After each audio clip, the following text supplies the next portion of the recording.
Assalamu alaikum. Ki amsa. Wa alaikum salam. Ya sunanki? Sa'adatu. Sa'adatuwa. Muktar. Daga wani gari? Katsina. A ina kike da aure? Kaduna. Me ya baro ki daga gidan mijinki? Kwanan ki nawa rabon ki da gidan mijinki? 10. Kina ina? Ina Kano. Nan Kano? Wace unguwa? Fishama. Gidan wa? Gidan su Salma. Wace ce Salma? Kawata ce. A ina kika santa? Katsina. Ita 'yar Katsina ce ko 'yar Kano? 'Yar Kano ce. A gidanta kika kwana nawa? Sati ɗaya. Daga nan kuma fa?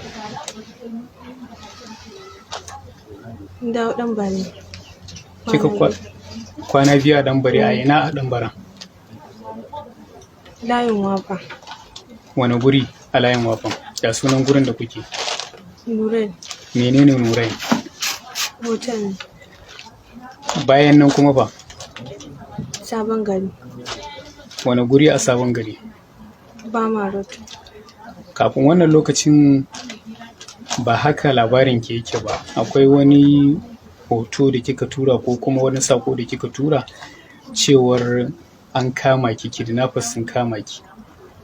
Haka ne? Eh. Me yasa kika ce kidnappers sun kama ki? Kawai na faɗa ne amma ba gaskiya ba ne ba. Ba gaskiya kika faɗa ba. Nawa kika nema a bayar?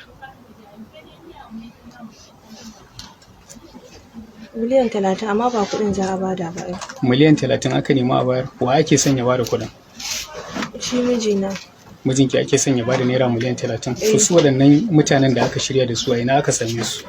Katsina. 'Yan Katsina ne duka? Eh. Yanzu kin yadda ƙarya kike yi kenan? Eh haka ne. Da wasa ne. Kin kyauta abin da kika yi? A'a. Yanzu gashi jami'an tsaro suna neman ki daga jihar Kano daga kuma jihar Katsina. Me za ki ce? Yana haƙuri ba da gaske nake ba wallahi. Kawai na yi haka ne saboda in ɗauke hankalinsu. Yanzu na a wace hukuma kike? Hisba. Hisba Kano?